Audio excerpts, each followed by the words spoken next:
नमस्कार, मी मिलिंद भागवत. आपण पाहताय NDTV मराठीवर. आज सकाळी 7 वाजल्यापासून कोण होणार नगराध्यक्ष आणि आता महाराष्ट्रातलं चित्र हे जवळपास स्पष्ट झालेलं आहे. भारतीय जनता पक्षानं आपण केवळ शहरी भागातला पक्ष नाही तर ग्रामीण भागात सुद्धा आपला वरचष्मा कसा पद्धतीनं आपण सिद्ध केला आहे हे या निकालांमधनं सिद्ध केलं आहे. आणि जी आकडेवारी आपल्या समोर आहे त्यावरून हे जवळपास स्पष्ट झालेलं आहे की काय पद्धतीनं भारतीय जनता पक्षानं या निवडणुकांमध्ये यश मिळवलं. यासोबतच भाजपचे ते सहकारी पक्ष आहेत त्यांनी सुद्धा या निवडणुकीत बऱ्यापैकी यश मिळवल्याचं आपल्याला पाहायला मिळत आहे. आपण या सगळ्या आकडेवारीबद्दल या स्टुडिओतनं वेगवेगळ्या मान्यवरांची चर्चा करणार आहोत. माझ्यासोबत आहेत उदय तानपाठक, ज्येष्ठ राजकीय विश्लेषक आणि पुण्यनगरीचे मुख्य राजकीय संपादक, आणि यासोबतच विनोद वाघ आहेत, भाजपचे प्रवक्ते. आपल्या दोघांचंही स्वागत. सगळ्यात पहिली प्रतिक्रिया यासोबत हेमलता पाटील आपल्यासोबत जोडल्या गेलेत. हेमलता ताई, आवाज येतोय माझा? राष्ट्रवादी काँग्रेसच्या प्रवक्ते आहेत, आपलंही स्वागत. सगळ्यात आधी पहिली प्रतिक्रिया. सातत्यानं असं सांगितलं जात होतं की आम्ही मोठा पक्ष आहोत, एकच मोठा पक्ष आहोत, पण या आकड्यांनी हे सिद्ध झालं. याचं एक वेगळं समाधान आहे का? विरोधक जसं म्हणतात की हा विजय हा धनशक्तीचा विजय आहे, काय तथ्य आहे? शेवटी जनता सिद्ध करत असते कुठला पक्ष मोठा आणि कुठला पक्ष छोटा. आज या निवडणुकीच्या निकालानं पुन्हा एकदा सिद्ध झालं की भारतीय जनता पार्टी आणि महायुतीच्या पाठीमागे या राज्यातली जनता खंबीरपणे उभा आहे. ज्यावेळेस जनतेला जनतेच्या अपेक्षाप्रमाणे तुम्ही काम करता, न्याय देता, त्यावेळेस जनता 100% त्या पक्षाच्या पाठीमागे त्या ठिकाणी उभा राहते. म्हणून आज विरोधक काय म्हणतात याकडं बघण्याचा काही त्यात काही अर्थ नाही. आपण बघितलं की दरवेळेस प्रत्येक निवडणुकीत विरोधकाचं ते रडगाणं असतं. म्हणजे निवडणूक हारले की त्यांचं ते सुरू होतं की हा धनशक्तीचा विजय, EVMचा विजय, काहीतरी मत चोरीचा विजय. परंतु त्यांनी कधीतरी स्वतःचं आत्मपरीक्षण करून या ठिकाणी जनतेचा कौल मान्य केला पाहिजे. आणि जनतेला असे सगळे बोलून चालून होत नाही. तुम्ही जनतेचे कामं किती करता, कशा पद्धतीनं न्याय देता, विकासात्मक पद्धतीनं तुम्ही कसे पुढे जाता, या सगळ्या बाबींवर तुमचं यश अपयश त्या ठिकाणी अवलंबून असतं. आणि ज्या पद्धतीनं त्या राज्याचे मुख्यमंत्री सन्माननीय देवेंद्रजी फडणवीस साहेब असतील, महायुती म्हणून आमचे बाकीचे घटक पक्ष असतील, हे सगळेजण ज्या पद्धतीनं काम करतायत त्या पद्धतीनं त्याच्या जनतेनं त्याचं उत्तरदायित्व म्हणून या ठिकाणी आम्हाला हे यश मिळून दिलेलं आहे. ठीक आहे, मी उदय तानपाठक यांच्याकडे जातो, पण त्यापूर्वी काँग्रेसचे प्रवक्ते कपिल ढोके सुद्धा आपल्यासोबत जोडले गेलेत. कपिलजी, स्वागत आहे आपलं. काय तुमची पहिली प्रतिक्रिया? काँग्रेसला सुरुवातीला वाटत होतं काय स्थिती राहील, पण आता त्यातल्या त्यात बरी स्थिती, म्हणजे राज्यातला 3ऱ्या क्रमांकाचा पक्ष आहे काँग्रेस. मुळात भारतीय जनता पार्टीच्या जास्त जागा या ठिकाणी निवडून येत आहेत. काँग्रेसच्या सुद्धा कालच्या निकालापेक्षा, कालच्या एक्झिट पोल पेक्षा आज निकालामध्ये जरा वेगळ्या पद्धतीचं चित्र आहे. निकाल जरी आमच्यासाठी समाधानकारक नसले तरी सुद्धा निवडून आलेल्या उमेदवारांचं सर्वात प्रथम तर मी आधी अभिनंदन करतो. परंतु ही निवडणूक देशानं आणि इतिहासामध्ये सुद्धा लक्षात राहील अशा पद्धतीची ही निवडणूक राहिलेली आहे. आपण जर पाहिलं असेल तर गेले कित्येक वर्ष नगर परिषदेच्या निवडणुका भारतीय जनता पार्टीने या देशामध्ये या राज्यामध्ये होऊ दिल्या नाहीत. स्थानिक स्वराज्य संस्थांच्या निवडणुका वादात असताना 5 ते कुठे 4 वर्ष झालेत, कुठे 5 वर्ष झालेत, कुठे 3.5 वर्ष झाले ह्या निवडणुका होत नव्हत्या. आणि एन प्रकारे निवडणुका झाल्यानंतर सुद्धा निवडणूक आयोगानं भारतीय जनता पार्टीच्या हातचं बाहुलं बनून जो गोंधळ या नगर परिषदांच्या निवडणुकांमध्ये घातला तो इतिहासामध्ये जागतिक दर्जाचा गोंधळ, अशा पद्धतीचा नोंद असलेला गोंधळ होता. त्याही परिस्थितीमध्ये काँग्रेस पक्षाच्या लोकांनी कुठलंही साधन समोर नसताना प्रचंड मोठ्या शक्तीच्या विरोधात, ज्या ठिकाणी एकीकडे प्रचंड पैसा आहे, एकीकडे प्रचंड आश्वासनांची खैरात आहे, एकीकडे सत्तेचा प्रचंड गैरवापर आहे, एकीकडे त्यांच्या मदतीला निवडणूक आयोग घरगडी असल्यासारखं काम करतो, ह्या सगळ्या गोष्टी असताना सुद्धा काँग्रेस पक्ष लोकांचे प्रश्न घेऊन लोकांमध्ये जाऊन ही निवडणूक लढलेला आहे. निकाल आमच्या बाजूने जरी आले नसले तरी सुद्धा ही निवडणूक ज्या पद्धतीनं भारतीय जनता पार्टी लढला, भाजपचा जरी विजय झाला असला तरी लोकशाही मात्र आज या ठिकाणी पराभूत होताना आपल्याला दिसते. हे आपण सगळ्यात अगोदर लक्षात घेतलं पाहिजे. या आपण हेमलता पाटील यांच्याकडे जाऊयात.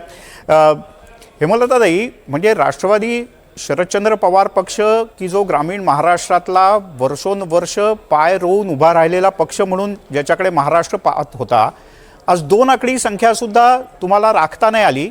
कसं पाहताय तुम्ही? काय पहिली प्रतिक्रिया तुमची? महायुती म्हणून आमच्या पक्षाचं जे कामगिरी आहे ती नक्कीच चांगली झालेली आहे. आणि मला आता खात्री आहे की महायुती म्हणून जे सगळे उमेदवार निवडून आलेले आहेत, सगळे नगराध्यक्ष निवडून आलेले आहेत, त्या विकासापासून वंचित असणाऱ्या सगळ्या नगर परिषदा आता ह्या चांगल्या पद्धतीने कामकाज करतील. आमच्या पक्षाच्या बाबतीत बोलायचं झालं तर आम्हाला अजून चांगली जास्त समाधानकारक कामगिरी या ठिकाणी करता आली असती.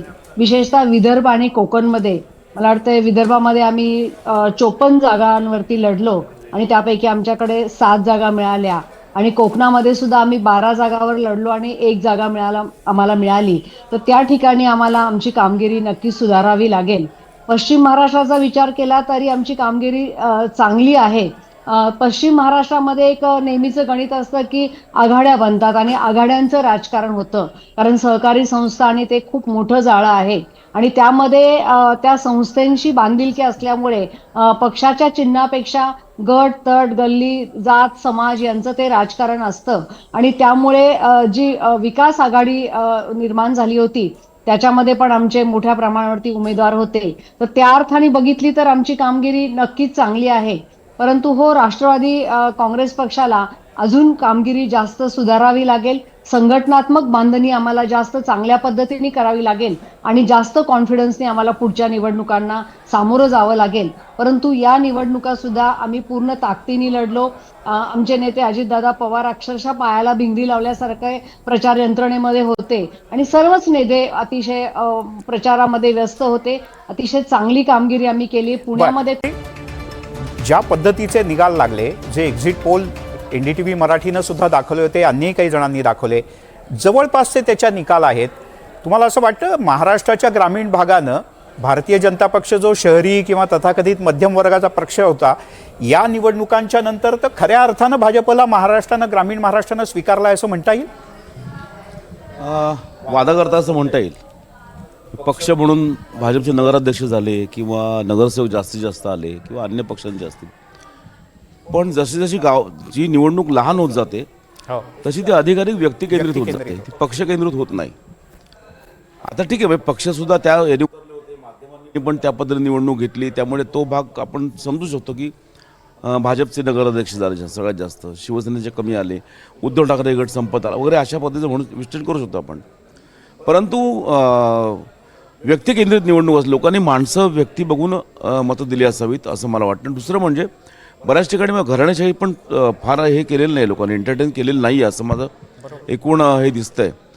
तर लोकही कंटाळलेले आहेत, जे वर्षानुवर्ष जे कोणी तिथे राज्य करतात आणि सरंजामदार झालेले आहेत त्यांनाही लोक कंटाळलेले आहेत आणि त्यांना लोकांनी नाकारलेलं आहे, हे लक्षात घेतलं पाहिजे. दुसरं, या निवडणुकीमध्ये प्रचंड प्रमाणात पैशाचा वापर झाला, पैसा झाला, दहशतीचा वापर झाला, पळवापळवी झाली.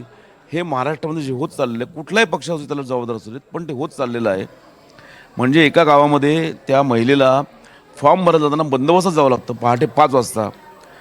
म्हणजे आपण कुठल्या राज्याच्या दिशेने चाललेलो आहोत, UP बिहारच्या दिशेने चाललो आहोत का आपण, असंही याचा विचार केला पाहिजे. त्यामुळे ह्या निकालाचा आनंद करावा, यांनी साजरा करावा भाजपनी. परंतु सगळ्या पक्षांनी याचा विचार एकदा केला पाहिजे की ह्या निवडणुका याच्या आधी कधी झालेल्या नव्हत्या. ही पहिली वेळ आहे की अशा प्रकारच्या निवडणुकांमध्ये पणाला लावलेलं सगळं लोकांनी, पैसा असेल, धनशक्ती, काय आणखीन दांडगाई असेल, पळवापळवी असेल. मी नांदेडमधली आणि अन्य काही ठिकाणची जेव्हा बातमी दाखवली आणि दृश्य दाखवली तेव्हा सगळेजण हैराण झाले. लोकांना मंदिरात बोलवण्यात आलं होतं, लग्नाच्या हॉलमध्ये बोलवण्यात आलं होतं आणि सांगण्यात आलं होतं की आम्ही तुम्हाला पैसे देतो आणि मग आम्हाला मतदान करा. इतक्या मोठ्या प्रमाणात हे प्रकार इतक्या ठळकपणे पहिल्यांदा झालेत? पहिल्यांदा झाले. याच्या आधी मला तरी आठवत नाही बघ कधी अशा प्रकारचं झालेलं आहे. पण इतकं नव्हतं होत, इतक्या प्रकारे होत नव्हते. पैशाचा वापर तर इतका झाला की 5-5, 6-6 हजार रुपये मताला असा रेट अनेक ठिकाणी झाला होता.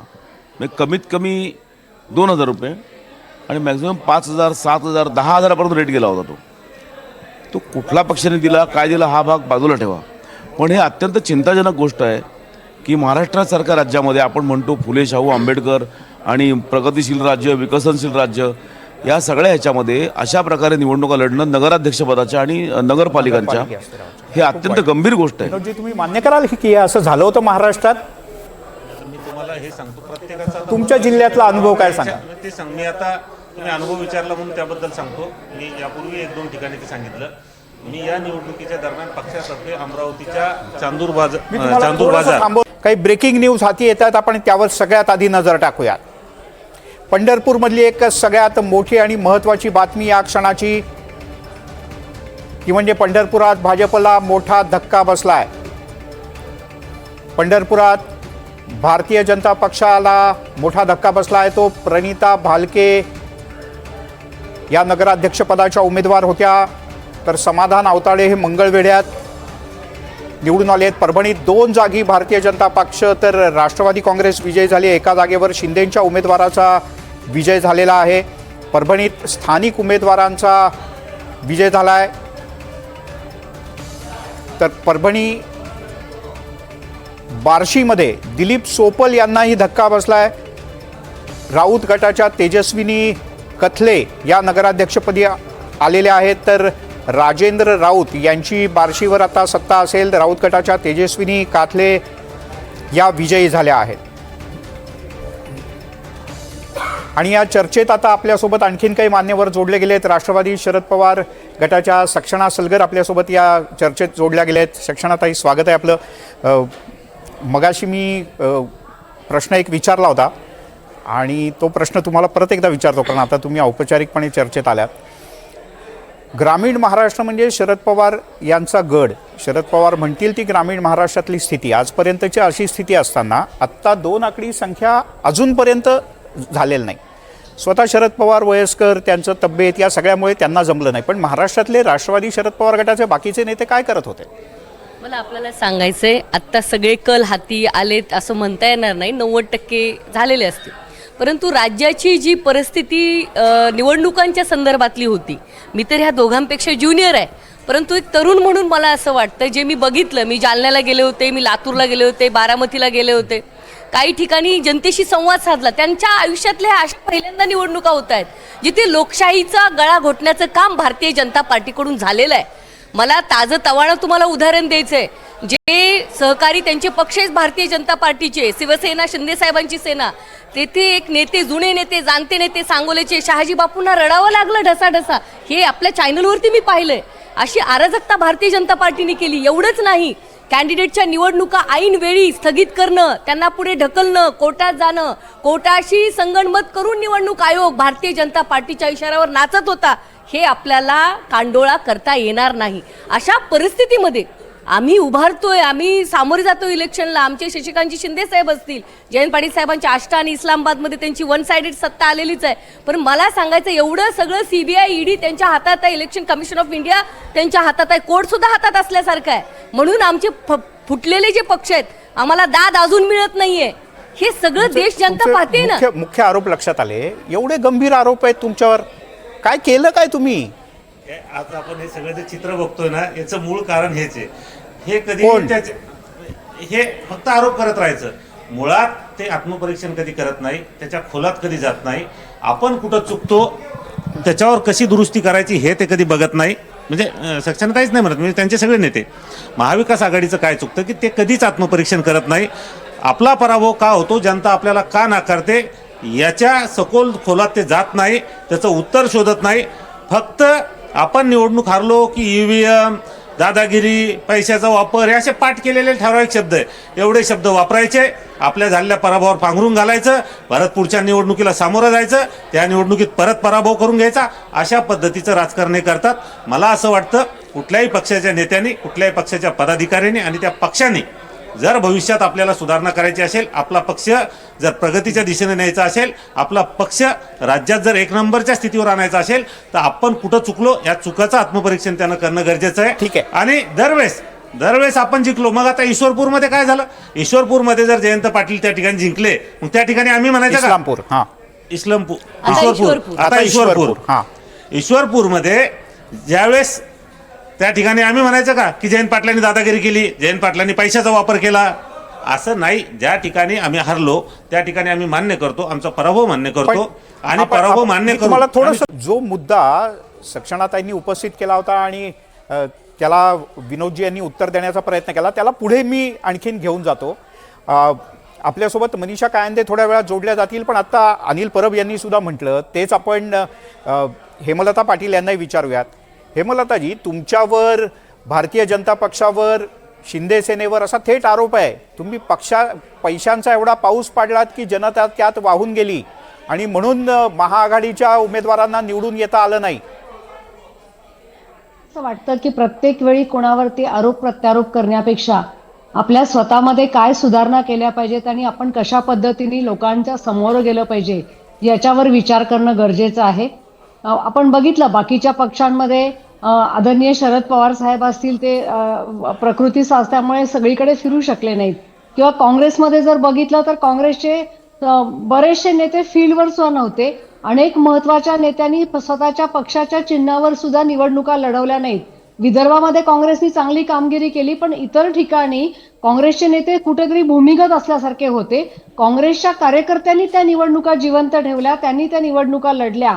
परंतु जो आपल्या कार्यकर्त्यांना जी ताकद द्यायची असते, कार्यकर्त्यांच्या पाठीमागे भक्कमपणे उभं राहायचं असतं, की जे तुम्हाला आमदार म्हणून पुढे निवडून देतात, खासदार म्हणून पुढे निवडून देतात, आणि ज्या कार्यकर्त्यांच्या जीवावर तुम्ही मोठे होतात त्या कार्यकर्त्यांच्या पाठीवर हात ठेवायचा असतो, त्यांच्या मदतीला धावून जायचं असतं. त्याच्यामध्ये हे सगळे पक्ष कमी पडतात. आपण बघितलं की देवेंद्रजी फडणवीस असतील, माननीय अजितदादा पवार असतील, माननीय शिंदे साहेब असतील, ज्या तडफेने ह्या सगळ्या निवडणुकांमध्ये फिरले, प्रत्येक कार्यकर्त्याला ताकद दिली, रात्री 10-10 वाजेपर्यंत सभा घेतल्या, प्रत्येक ठिकाणी सभा घेतल्या, प्रत्येक जिंकून येणाऱ्या उमेदवाराला आपल्याकडे घेणं. आता भारतीय जनता पक्षाकडनं बऱ्याचशा गोष्टी आपण शिकल्याच पाहिजेत. म्हणजे ठीक आहे. निवडणुकीच्या तुमचा मोडमध्ये मुद्दा तुमच्या लक्षात आला. आपण कपिलजींची एक एकदम छोटी प्रतिक्रिया घेऊया. हा, त्याआधी उदयजी बोला. मला गंमत वाटते, कालपर्यंत त्या काँग्रेसमध्ये मला वाटतं होतं ना, हो हो, तर काँग्रेसच्या लोकांचं गुणगान करतो. आता भाजपचं इतका तो लंबक इकडून तिकडे जातोय, तर चांगली गोष्ट आहे. पण आता हे जे निकाल लागलेत आता सक्षणात, मला असं विचारायचं आहे की पवारसाहेब तर इतके जुने जाणते आहेत आणि शहाला काटश द्यायला जमलं नाही त्यांना. काय झालं म्हणजे भाजप, ठीक आहे भाजपनी अनेक ताकद वापरली, पण तुमच्याकडेही पवारसाहेब होते ना, तुमच्याकडे कृष्ण होता ना, त्याने काय केलं मग? त्यांच्याकडून झालं नाही का काय? म्हणजे निदान ते फिरू शकत नाहीत मान्य आहे, पण जे काही डावपेच आखणं, पडद्यामागची सगळी हा रचना म्हणजे ते करण्यात करूच शकतात, ते महाराष्ट्रात 100% सगळ्यात त्यांच्या माहिर आहेत कोणीच करू शरद शकत नाही. पवारसाहेबांनी का नाही केली ती? का त्यांची इच्छाच नव्हती करायची काय?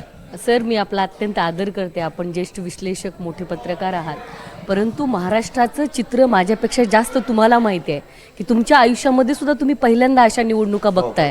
आणि मी जिल्हा परिषद 2 वेळा लढवलेली कार्यकर्ता आहे. वयाच्या 21व्या वर्षी मी पहिली जिल्हा परिषद लढवली, 2017ला दुसऱ्यांदा लढवली, डिस्ट्रिक्ट प्लॅनिंग कमिटी लढवलं, निवडून आले. मला जे दिसतं स्थानिक स्वराज्य संस्थेचं चित्र की भारतीय जनता पार्टीने, मी भारतीय जनता पार्टीच म्हणेन कारण त्यांनी दुसऱ्यांना यात काउंटच केलेलं नाही. 2 नोव्हेंबरच्या आचारसंहितेपासून जे सुरू झालंय, त्यांनी कोणाला आपलं घेतलंय म्हणून घेतलंय, आता काय टाटा बाय बाय. त्यांना असं दाखवायचंच होतं, त्यांनी रावणापर्यंत एकमेकावर सगळ्यांनी टीकास्त्र केलं. ह्या ज्या निवडणुका झालेल्या आहेत, माझं असं मत नाही, जनतेचं असं मत आहे, लोकशाहीला धरून झालेला नाही. डॉक्टर बाबासाहेब आंबेडकरांना जे संविधान अभिप्रेत आहे, जे महिला आरक्षण पवारसाहेबांनी 33 50% केलं, त्यामध्ये कुठल्या महिलांना संधी दिली? माझ्या आदरणीय भगिनी हेमलता ताई आता बोलत होत्या, त्यांना मी त्या काँग्रेसमध्ये असल्यापासून ओळखते, मला आदर आहे. परंतु ताई, भारतीय जनता पार्टीचं तुम्ही गुणगान करताय, ही भारतीय जनता पार्टी घराणेशाहीवर बोलते. आणि गिरीश महाजन कॅबिनेट मिनिस्टरच्या बायकोला बिनविरोध काढण्यासाठी एका सामान्य कार्यकर्त्याची कॉलर पकडून ढकलून दिलेलं टीव्हीवर बघितलं आम्ही, हाकलून दिलं अगदी जाहीर ऑफिसमध्ये. हेच नाही, अनगरचं नाही, हे बोललं पाहिजे सर, हे मुद्दे मांडले पाहिजेत. अनगरमध्ये भारतीय जनता पार्टीचा बिनविरोध आला म्हणून डोंगारा पेटवला जातोय. ते जयकुमार गोरे म्हणतात, अमेरिकेहून मला फोन येतो, अनगरमध्ये झालंय काय? हो झालंय ना. उज्ज्वला तिथे नावाच्या सामान्य महिलेला 6 कमांडो घेऊन फॉर्म भरायला जावं लागतं. ही भारतीय जनता पार्टीची लोकशाही आहे, हे तुमचं संविधान आहे, हे तुमचं मोकळं वातावरण आहे. आणि तुम्ही म्हणता की आम्ही इलेक्शनला आम्ही तुम्हाला नावं ठेवत नाही, उलट मी तर म्हणते आकडा कमी काय, 245च्या 245 भाजपला दाखवून टाका ना, आम्हाला काउंटच करू नका त्याच्यामध्ये. अशी परिस्थिती निर्माण झालेली आहे की सामान्य कार्यकर्त्यांनी रिंगणातच उतरलं नाही पाहिजे. मंत्र्या संत्र्याची सून, मुलगी, नाती, पोती, सक्षणात याला जोडून एक सवाल आहे तुम्हाला की तुम्ही म्हणताय याच्यात बऱ्यापैकी तथ्य आहे असं आपण गृहीत धरू आणि काही प्रमाणात आहे सुद्धा, पण शेवटी जनता येऊन बटन दाबते ना. जनतेनं जर का हे सगळं बघितलंय तर हे सगळं बघून समजून घेऊन आपल्यापेक्षा जनतेला जास्त समज आहे असं आपण म्हणतो अनेकदा, म्हणून तर एक्झिट पोलमधले आकडे बदलतात आणि प्रत्यक्षातले आकडे बदलतात. मग जनतेनं का तेच बटन दाबलं? ज्याच्यावर तुम्ही आक्षेप घेताय त्यांनाच का जनतेनं पाठिंबा दिला? With the due respect I am telling you, मला नितांत जनतेचा आदर आहे, कारण त्यांनीच मला 2 वेळा निवडून दिलेला आहे. त्यामुळे मला असं सांगायचं, मी जनतेवर 1% तक्रार नाही, माझा रिस्पेक्ट आहे, आयुष्यभर राहील. परंतु त्या जनतेला ज्या दबावाखाली घेतलं जाते, आदरणीय सरांनी पाहिलं असेल, आमचे बंधू यांनी पाहिलं असेल, काल धर्माबादमध्ये राजेश पवार भाजपाचे आमदार 2000 लोकांना त्या इमानी मंगल कार्यालयामध्ये डांबून ठेवलं. लोक महाराष्ट्र टाइम्स सगळ्या तुमच्या चॅनलला बातम्या होत्या की ते म्हणतात हमें 2000 का नोट देणे, 2000 पैसे देणे नाही दे. ती बायका म्हणतात ती राजेश पवारने आम्हाला इथं ठेवलं, पैसे दिले नाही. हे बघतोय ना आपण. विनोदजी, मग काय? एवढी जर तुमची आणि- अराजकता असेल, मतदान कसं करायचं? हाच विचारतो. हे सगळ्यांनी बघितलंय. त्यांनी प्रत्यक्ष महिलांनी सांगितलं आम्ही सकाळपासून चहा न पिता आलो, आम्हाला पैसे देणार होते म्हणून. त्यांच्या 2 गोष्टीवर उत्तर देतो. पहिले तर त्यांनी जामनेरचा विषय काढला. आता मी त्यांचं संपूर्ण ऐकून घेतलं. जामनेरचा विषय काढला. जामनेरमध्ये त्यांनी जे सांगितलं की गिरीश महाजन साहेबांनी त्या ठिकाणी दादागिरी करून ते कसं ते उमेदवाराचा विड्रॉल घेतला, परंतु त्याच उमेदवारानं सांगितलं आणि यांचे रोहित पवारांनी जो आरोप केला होता तो आरोप त्या ठिकाणी खोटा निघाला. त्या उमेदवारांनी सांगितलं की त्या ठिकाणी दादागिरी कोण केली. त्यामुळं हे सगळं खोटं नेरेटिव्ह सेट करण्याचा प्रयत्न आहे. त्या ठिकाणी उघड झालं. सगळ्या चॅनलवर आपण तुम्ही दाखवलं. दादागिरी केली आणि त्यांनी दादागिरी त्यांनीच केली आहे, ते बरं, सिद्ध ठीक आहे. झालं. दुसरी गोष्ट, हे घराणेशाहीवर बोलतात की गिरीशजी महाजन यांनी त्यांच्या पत्नीला तिकीट दिलं, त्यांच्याच घरात तिकीट दिलं. इकडे पवार घराण्यात काय चाललं? काय बारामतीत दुसरे कोणी लोक नाही? ठीक आहे. राष्ट्रवादी काँग्रेस घराणेशाही शरद पवार सगळ्यांच्याकडे आहे. पक्ष त्यांनी यांचा- जो आरोप केला नाही, नाही, पैशाचा, नाही, त्याच्याबद्दल तुम्ही तुम्ही सांगा ना. ते नाही, मी त्यांच्याबद्दल बोलतोय की त्यांनी घराणेशाहीवर आरोप करा. एखाद्या ठिकाणी काही ठिकाणी कार्यकर्त्याच्या आग्रह खातीर. आणि दुसरी गोष्ट, गिरीश महाजन साहेब यांच्या पत्नी ह्या सक्रिय राजकारणात आहे. त्या काही फक्त त्यांना तिकीट द्यायचं म्हणून द्यायचं असं नाही. त्या अनेक वर्षापासून राजकीय सामाजिक क्षेत्रात काम करतात. त्यांचं त्या ठिकाणी काम आहे. त्यांच्या संस्थेच्या माध्यमातून असेल, त्यांचं वैयक्तिकरित्या असेल, अनेक वर्षानुवर्ष काम आहे. त्यामुळे हे मला जरा पचत नाहीये. हा, मला आहे, मला त्यांचं असं काम वाटतं आहे. की अहो, हे बघा बरं, असं आहे, ठीक आहे. महाराष्ट्रामधल्या नाही, नाही, का आपण तुम्ही त्यांचं गिरीश महाजन काम सोडा, करताय? गिरीश महाजन सोडा, असे कमीत कमी नाही, नाही. 20% लोक ऐका ताईंनी तुमच्या पक्षाचे त्यांचं सगळ्याच नाव घेतलं पक्ष- म्हणून मी त्यांच्याबद्दल सगळ्याच बोलतोय. पक्षांचे. हा, सगळ्या पक्षांचे, भाजपचे एकट्याचे नाहीत. पण 20 ते 25% उमेदवार जे आहेत, ज्या घरातल्या बायका, सुना, आया, बहिणी याच उभ्या केल्यात हो तिकडे. नाती गोती पार अगदी त्याच्यामध्ये कोणीतरी सगळे सोयरे हेच असतील ना. आहे. तेच पुढच्या उभे काही आहेत दिवसात तिकडे. मुंबईत पण असंच आपल्याला कोण चित्र सामान्य दिसणार. कार्यकर्ते उभे आलेले एक मला सांगा छोटी तुम्ही. प्रतिक्रिया कपिलजींची घेऊया. कपिलजी, ताई मी येतो तुमच्याकडे एकच सेकंद. हा, ते कपिलजी, बराच वेळ बसून या जातं. सगळ्याबद्दल काय म्हणायचं तुम्हाला? तुमचाही आरोप आहे यांच्यात सारखा, सक्षणाताईंसारखा, की पैशाचा महापूर आला आणि जनता त्यात वाहून गेली का नाही? बिलकुल बिलकुल. म्हणजे मी पुन्हा एकदा सांगतो की जागतिक दर्जाचा गोंधळ असणाऱ्या आणि इतिहासात नोंद होईल अशा पद्धतीच्या ह्या नगरपालिकेच्या निवडणुका झाल्या. आपण जर पाहिलं असेल तर पैशाचा महापूर झाला हे सांगण्यासाठी काँग्रेसच्या किंवा राष्ट्रवादीच्या प्रवक्त्याची गरजच नाही. एकनाथ शिंदेच्या शिवसेनेचे आमदार असलेले निलेश राणे हे स्वतः पोलीस स्टेशनमध्ये जाऊन बसले आणि त्यांनी सांगितलं की भारतीय जनता पार्टीचे लोक पैसे वाटत आहेत. म्हणजे महायुतीतल्याच लोकांनी एकमेकांची पोलखोल केली आहे. मी तर निलेश राणेंच्या हिमतीला त्या ठिकाणी सलाम करतो. त्याही पलीकडे जर आपण पाहिलं असेल, सक्षणाताईंनी अनगरचं उदाहरण दिलं. अनगरमध्ये काय झालं, अख्ख्या महाराष्ट्रानं, देशानं, जगानं पाहिलेलं. अमेरिकेतून फोन आल्याचं जयकुमार गोरेंनी सांगितलेलं आहे. त्यातल्या त्यात तुम्ही जर पाहिलं असेल तर चिखलदरा नावाची नगर परिषद होती आणि चिखलदरा नगर परिषदेमध्ये मुख्यमंत्र्यांचे मामे भाऊ असलेले आल्हाद तलोती यांना बिनविरोध निवडून आणण्यासाठी रवी राणा असतील, बावनकुळे असतील, नवनीत राणा असतील यांनी आटापिटा केला आणि त्या ठिकाणी काँग्रेसच्या उमेदवारावर दबाव टाकून नगरसेवक पदाचा विड्रॉल त्या ठिकाणी घ्यायला लावला.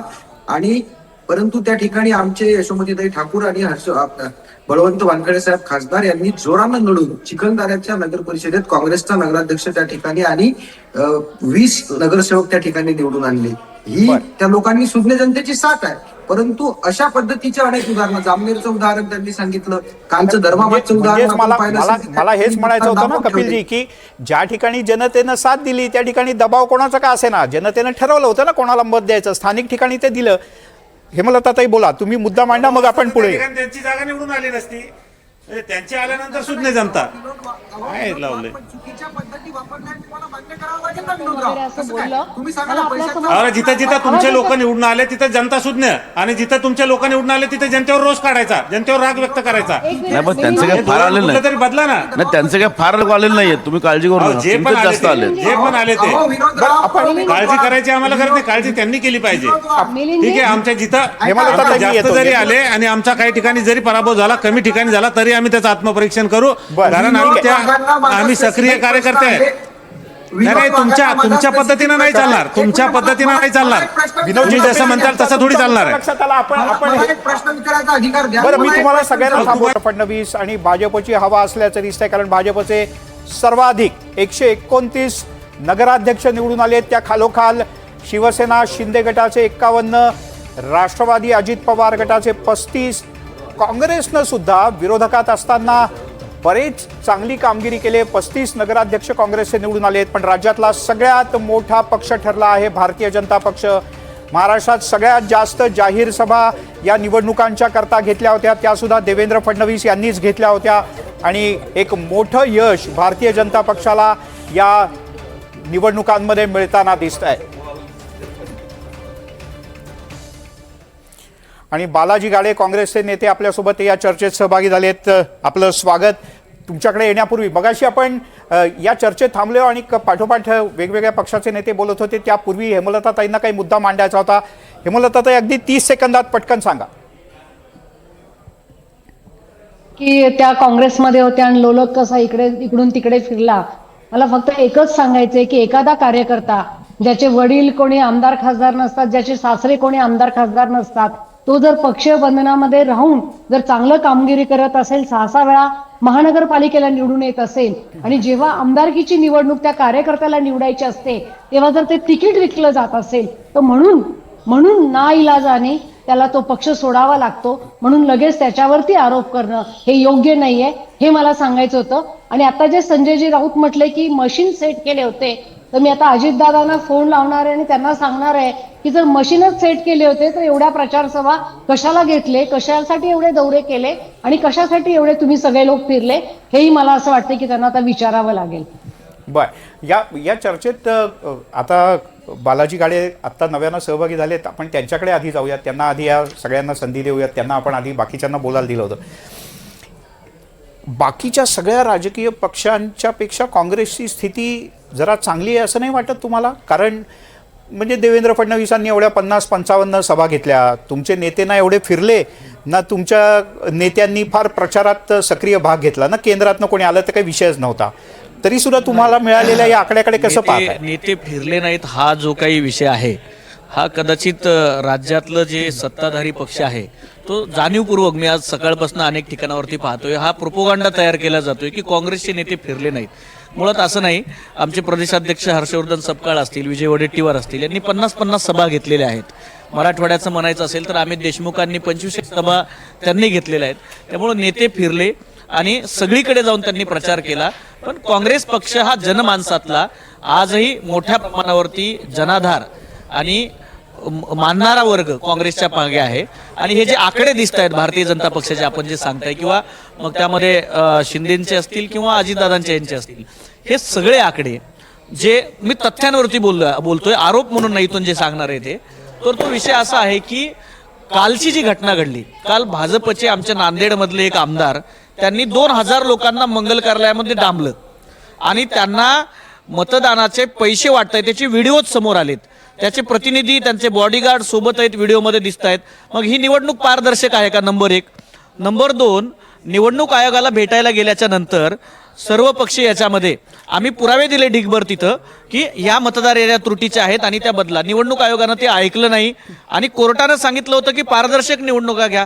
मग ही निवडणूक पारदर्शक आहे का? शेवटचा मुद्दा सांगतो की अनेक मतदारांनी मतदान करताना सांगितलं, मी मतदान द्यायला आलो, तुमच्या चॅनलवरती पण व्हिडिओ आलेले आहेत, NDTVला पण, मी मतदान केलं पण मी मतदान करायला आलो पण मी येण्याच्या अगोदरच मतदान केलेलं होतं, म्हणून ही निवडणूक ही पारदर्शक नव्हती. पण एकच सेकंद, तुम्ही हा मुद्दा उपस्थित केल्यामुळे मी तुम्हाला अतिशय जबाबदारीनं विचारतो. तुम्ही अशी 25 नावं सांगू शकाल की जे लोक गेले होते आणि ते जाण्याच्या आधीच त्यांचं मतदान झालं होतं? मी तुम्हाला असे किमान माझ्या मोबाईलमध्ये आता 7 ते 8 लोकांचे व्हिडिओज आहेत जे मी तुम्हाला देऊ शकेल लगेच. दुसरा एक मुद्दा मला, मी येतो तुमच्याकडे, दुसरा एक मुद्दा मला विचारायचा आहे की नांदेड मधली गोष्ट तर आक्षेपार्ह आहेच, पण नांदेड मधल्या गोष्टीबद्दल औपचारिक लेखी तक्रार निवडणूक आयोगाकडे, पोलिसांकडे एकाही स्थानिक माणसानं तक्रार केली नाही. राजकीय पक्ष म्हणून तुम्ही फक्त आरोप करणार का काही भूमिका घेणार? याच्यावरती बोलायचंय. आता माझे सहकारी गाडेजींनी जे मांडलं ते तथ्य तुमच्याही चॅनल्सनी दाखवलेलं आहे. अहो, सगळी यंत्रणा जर भारतीय जनता पार्टीने दावणीला बांधली असेल तर न्याय कुठे मागायचा? आणि जेव्हा महाराष्ट्र निवडणूक आयोगाकडे आम्ही तक्रार करतो, एवढे मोठे पुरावे देतो दुबार वोटरचे की त्यांचं दुबार वोटिंग, त्यांचं नाव डबल आहे, ते फेक वोटर आहे, ह्यांच्या आधी उत्तर भारतीय जनता पार्टी देते. मला सवाल आहे बीजेपीला की तुम्ही इलेक्शन कमिशनचे प्रवक्ते आहेत का काय? त्यांनी उत्तर देऊ द्या ना, तुम्ही का देता? आणि सगळ्या लोकांनी तक्रार करून आपल्या चॅनल्सवरती, सर मी जबाबदारीने बोलते, महाराष्ट्राच्या देशाच्या इच अँड एव्हरी चॅनल्सवरती अनगर सोलापूरचा विषय उज्ज्वला तिटेंचा मांडला त्यांनी, त्यांच्या सगळ्या चॅनलला बाईट होत्या. एवढं मांडून काय झालं? बिनविरोध निघाले ना. कोणाला फॉर्म भरू द्यायची जर संधी नसेल तर बाबासाहेबांच्या संविधानाचं खून या भारतीय जनता पार्टीने केलेल्या इलेक्शन मध्ये ठीक आहे विनोदजी, मला माहिती आहे तुम्हाला बोलायचं, पण भाजपचेच प्रवक्ते नवना बंद बोलतायत, आपण ऐकूयात.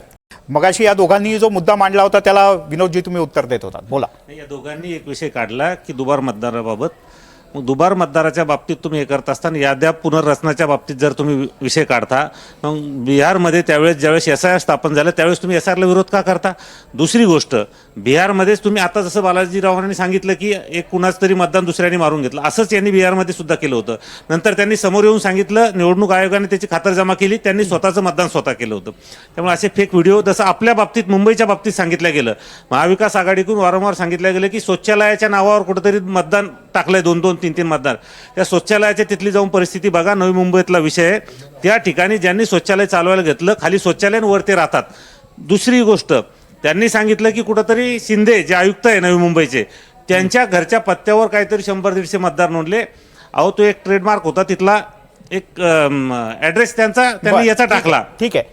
आणि त्यानंतर त्याच्या आजूबाजूचे ते सगळे मांडली आहे. नाही ते निवडणूक सांगतो. आयोगाची आणि चांगली बाजू ते पण त्यांनी सांगतो. सांगितली आहे. तुम्ही जसं सक्षमताई म्हटले की निवडणूक आयोगाची बाजू तुम्ही का म्हणता, त्याचं कारण सांगतो की हे जर दुसऱ्या गोष्टीनं निवडणूक आयोगावर तुम्ही आरोप करता आणि त्यासोबतच भाजपवर सुद्धा आरोप करताय की भाजप हे निवडणूक आयोगाला मॅनेज करते किंवा त्यांच्या हातचं ते खेळणं झालं, असं जर बोट आमच्याकडे दाखवलं तर आम्हाला बोलावं लागेल.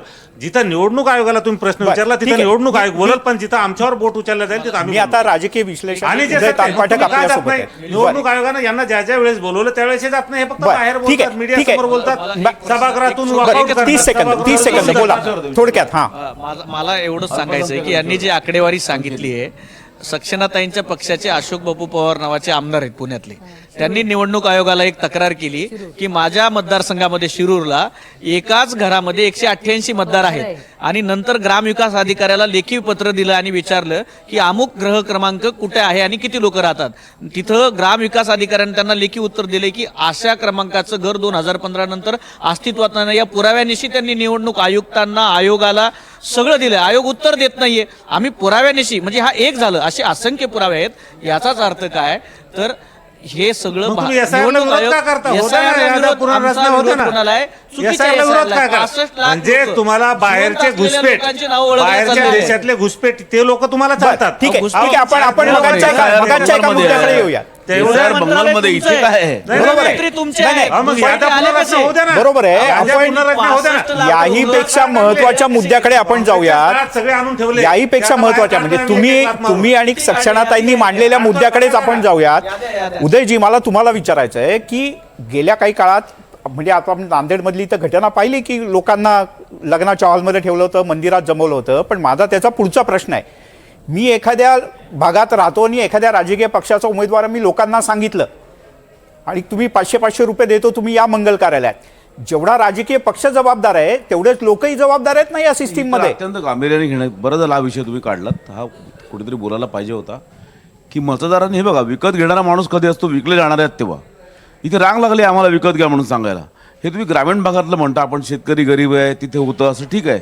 शहरात पण होतं ना. आता हे सोसायट्यांमध्ये आत्तापासून सुरू झालं, गेल्या 6 महिन्यापासून आमच्या पेवर ब्लॉक बसवून द्या, आमची लाईटची बिलं भरा, लावून द्या, आम्हाला सोलर सोसायटीला लावा, आम्हाला वाटेल ते, म्हणजे काही करून द्या. नगरसेवक करतायत किंवा इच्छुक आमदार जे काही तिथले आमदार आहेत ते करतायत.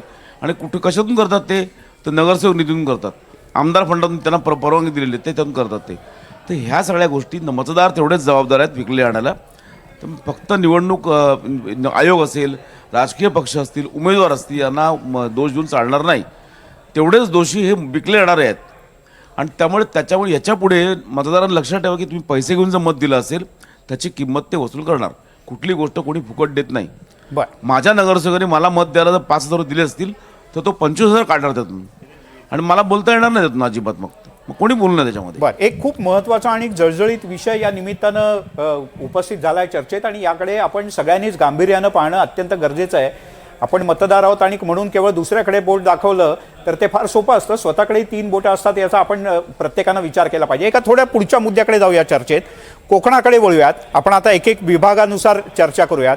कोकणामध्ये जो एकेकाळी कोकण म्हणजे शिवसेना, पण ठाकरे गट जो कोकणातला या सगळ्या हिंदुत्वाचा, कोकणी माणूस, मराठीपण, संस्कृती याचा जन्मदाता, त्याचं रक्षण करता, आज उद्धव ठाकरे गट दिसतोय कुठे कोकणात?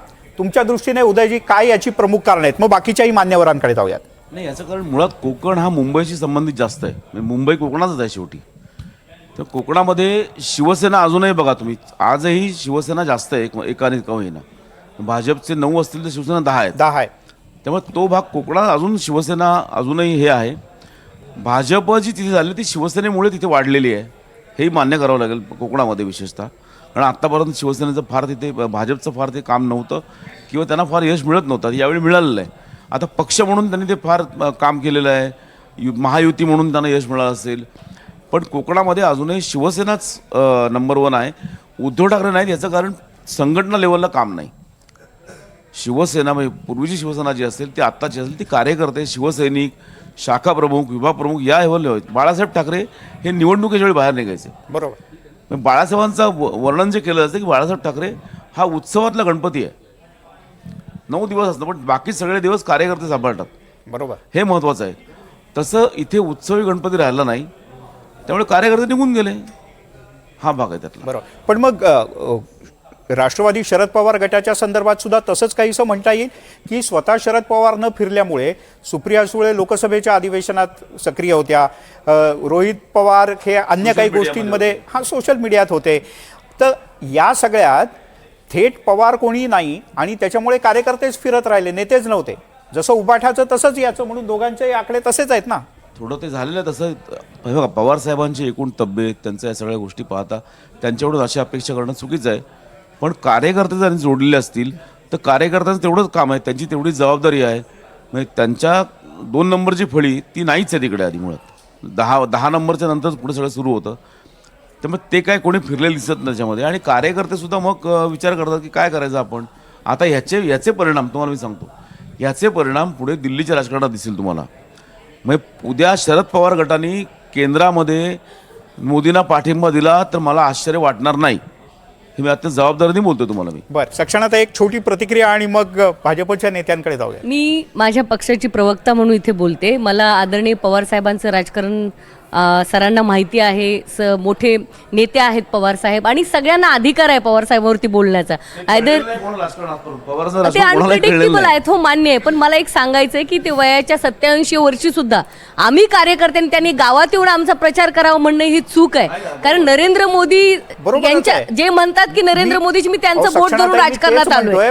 एवढे मोठ्या नेतृत्वाने अपेक्षा ही अपेक्षा नाहीये त्यांनी करावं, अजिबातच नाही. बाकीचे नेते होते कुठे? मला सांगायचं आपल्याला, शशिकांतजी शिंदे असतील, जयंत पाटील साहेब असतील, अनिल देशमुख साहेब असतील, आमचे जितेंद्र आव्हाड साहेब असतील, यांनी त्यांच्या परीने सगळीकडे प्रचार केलेला आहे. असं नाहीये की आम्ही इलेक्शनमध्ये खाली उतरलो नाही, प्रचारात गेलो नाही. हे पूर्णपणे चुकीचं आहे. याला मी agree करू शकत नाही. मुंबई ठाण्यामध्ये घेतल्या, कोकणामध्ये गेलेले. ठाणे म्हणजे महापालिका क्षेत्रात जिकडे निवडणूकच नव्हती. असो, मला तुम्हाला म्हणजे तुम्ही या प्रश्नाने फार खुश झालात, पण मला भाजपच्याही नेत्यांना हा प्रश्न विचारायचा आहे की सिंधुदुर्गात आम्ही काय बघितलं? ज्यांच्या विरोधात तुम्ही आत्तापर्यंत होता, ज्यांच्या घरात आता तुम्ही 2 मंत्रिपदं दिलीत, खासदारकी, आमदारकी, मंत्रिपदं दिलीत, तेच भाऊ एकमेकांच्या विरोधात आले. बरं, तुम्ही आत्ता शिंदे साहेब थोड्या वेळापूर्वी म्हणाले की आम्ही शेवटी युती म्हणून आहोत. पण इकडे प्रत्यक्षात काय झालं सिंधुदुर्गात आम्ही बघितलं ना जनतेनं.